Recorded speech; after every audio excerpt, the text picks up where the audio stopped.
Good morning, everyone. I am Ankur Raja and he is my partner Pritam Ranjan. We are going to present a model based on solar powered crop dryer and solar powered grain silo.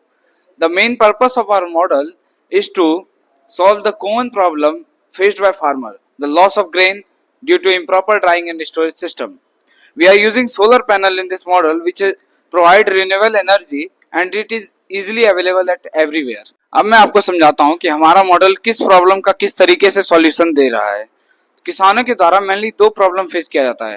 पहला होता है drawing का और दूसरा होता है storage का।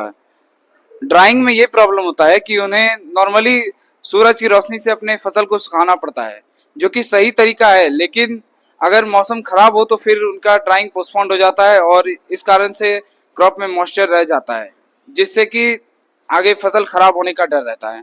और दूसरा समस्या यानी स्टोरेज की समस्या में अगर हम स्टोर करके रख देते हैं ग्रेन को और उसका ह्यूमिडिटी और टेम्परेचर मेंटेन नहीं रहता है तो फिर दिक्कत का सामना करना पड़ेगा। तो मैं आप लोगों को दिखाता हूँ कि हमारा मॉडल वर्क कैसे कर रहा है। लैपटॉप ये हमारा ड्राइंग चैम्बर है जिसके अंदर की ग्रेन को ड्राई किया जाएगा, उसके अंदर का मॉइस्चर निकाला जाएगा और टेम्परेचर और ह्यूमिडिटी दोनों को मेजर करके उसको ड्राई किया जाएगा। इसके अंदर हमने एलडीआर और डीएसटी सेंसर ये दो का यूज किया है। एलडीआर तब काम करेगा जब डे लाइट होगा, तो उस टाइम पर ये लाइट को ऑटोमेटिक ऑफ रखेगा और जैसे ही रात होगा, यहाँ पे डार्कनेस जैसे ही होगा लाइट ऑन होगा और रात में भी इसके ड्राइंग का काम चलता रहेगा। ये लाइट मॉइस्चर को, क्रॉप के अंदर के मॉइस्चर को बाहर निकाल के इस चैम्बर के अंदर फैला देगा। और यहाँ पर एक एग्जॉस्ट फैन लगाया हुआ है जिसके हेल्प से इसके अंदर का जितना भी मॉइस्चर रहेगा, ह्यूमिडिटी रहेगा चैम्बर के अंदर, वो सब बाहर निकल जाएगा और इसी के हेल्प से टेम्परेचर भी मेंटेन रहेगा। अब इसमें जैसे कि अभी ये एग्जॉस्ट फैन ऑन है, यानी इसका जो मैक्सिमम लेवल है उससे ऊपर है ह्यूमिडिटी या फिर टेम्परेचर, दोनों में से कोई भी एक। अब अगर मैं इसे चेंज करता हूँ, जैसे कि अभी यहाँ पे मैक्सिमम टेम्परेचर 35 है और मैक्सिमम ह्यूमिडिटी 70, लेकिन अभी के टाइम पे एनवायरनमेंट का ह्यूमिडिटी 87% आ रहा है। तो अगर हम इसको मैक्स ह्यूमिडिटी को 90 कर देते हैं तो ये फैन ऑटोमेटिक ऑफ हो गया, यानी इसके अंदर का ह्यूमिडिटी मेंटेन हो चुका है, इस कारण से फैन ऑफ हो गया है। जैसे ही 90 के ऊपर इसके अंदर का ह्यूमिडिटी होगा, वो ऑटोमेटिक फैन ऑन हो जाएगा और इसके अंदर की ह्यूमिडिटी को मेंटेन रखेगा। अब प्रॉपर ड्राइंग हो जाने के बाद बारी आती है उसे स्टोर करने की, ताकि ग्रेन लंबे समय तक सेफ रह सके। तो जब यहाँ पर ड्राइंग हो जाएगा उसके बाद हम उसे सिलो में स्टोर करेंगे, लेकिन सिलो 10 फीट 20 फीट या उससे भी ऊपर हो सकता है, तो मैनुअली उसमें ग्रेन को डालना आसान नहीं होने वाला। इसके लिए हमने यहाँ पर कन्वेयर बेल्ट भी बनाया है जिसके हेल्प से हम क्रॉप को चाहे कितना भी ऊंचा सिलो हो उसमें अंदर डाल पाएंगे। और नॉर्मल जो ट्रेडिशनल सिलो होता है उसके अंदर ना ही हम ह्यूमिडिटी और टेम्परेचर को मॉनिटर कर पाएंगे और ना ही अगर वो 20 फीट 30 फीट ऊपर है सिलो तो वो भरा है नहीं भरा है, इसके लिए भी हमें दिक्कत हो सकती है जानने में। सर हमने इसीलिए डीएसटी और आईआर सेंसर का यूज किया है। आईआर सेंसर के हेल्प से होगा क्या कि जब भी यहाँ पर एक इस हाइट तक ग्रेन भर जाएगा तो उस टाइम पे बजर 2 सेकंड के लिए साउंड कर जाएगा।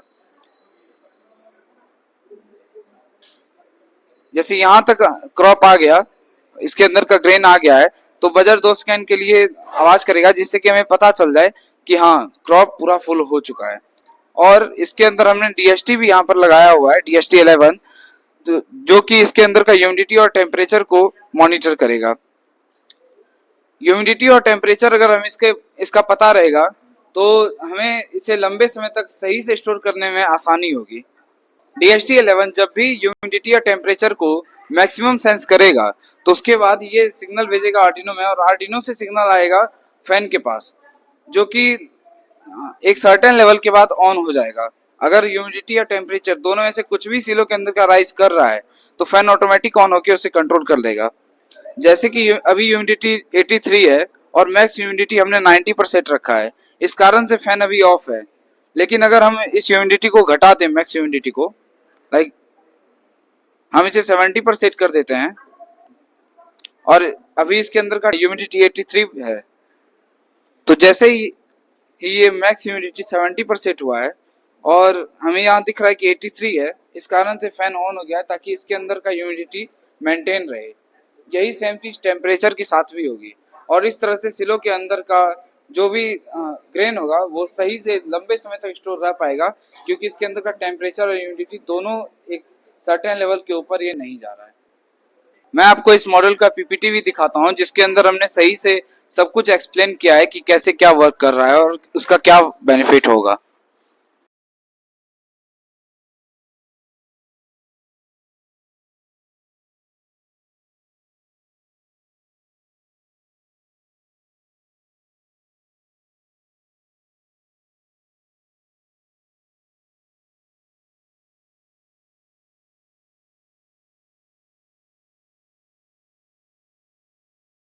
इस मॉडल में बेनिफिट ये है कि इसके अंदर सोलर पैनल का यूज किया गया है, जिससे कि हमें इलेक्ट्रिसिटी की जरूरत नहीं पड़ने वाली है।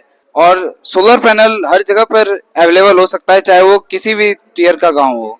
इस दोनों में हमने आर्डिनो उनो का यूज किया है, जो कि सेंसर से सिग्नल लेगा और उसके बाद कंपोनेंट के पास सिग्नल भेजेगा कि कब उसे ऑन होना है, कब इसे ऑफ होना है। जिस कारण से ये दोनों मॉडल ऑटोमेटिक है और इसमें हमें खुद से ज्यादा कुछ करने की जरूरत नहीं पड़ने वाली। इस मॉडल के हेल्प से किसानों को बहुत ज़्यादा बेनिफिट होने वाला है, क्योंकि हम इसमें एक प्रॉपर ड्राइंग और स्टोरेज सिस्टम दिखा रहे हैं, जिससे कि किसानों को जो हर साल 30 to 40% ऑफ ग्रेन का लॉस होता है वो उनका नहीं होगा। और अगर उनको सही से कितना क्रॉप में ह्यूमिडिटी है, कितने टेम्परेचर पे ये स्टोर है, ये पता चलता रहेगा, तो उसे लंबे समय तक मॉनिटर करके सही से रख पाएंगे। अगर कोई भी फार्मर इसे रियल लेवल पर भी इम्प्लीमेंट करना चाहेगा तो ये लो कॉस्ट भी होगा, और ये रिन्यूएबल एनर्जी से चल रहा है, जिस कारण से इसमें इलेक्ट्रिसिटी का भी दिक्कत नहीं होने वाला है। This is all about my project. Thank you.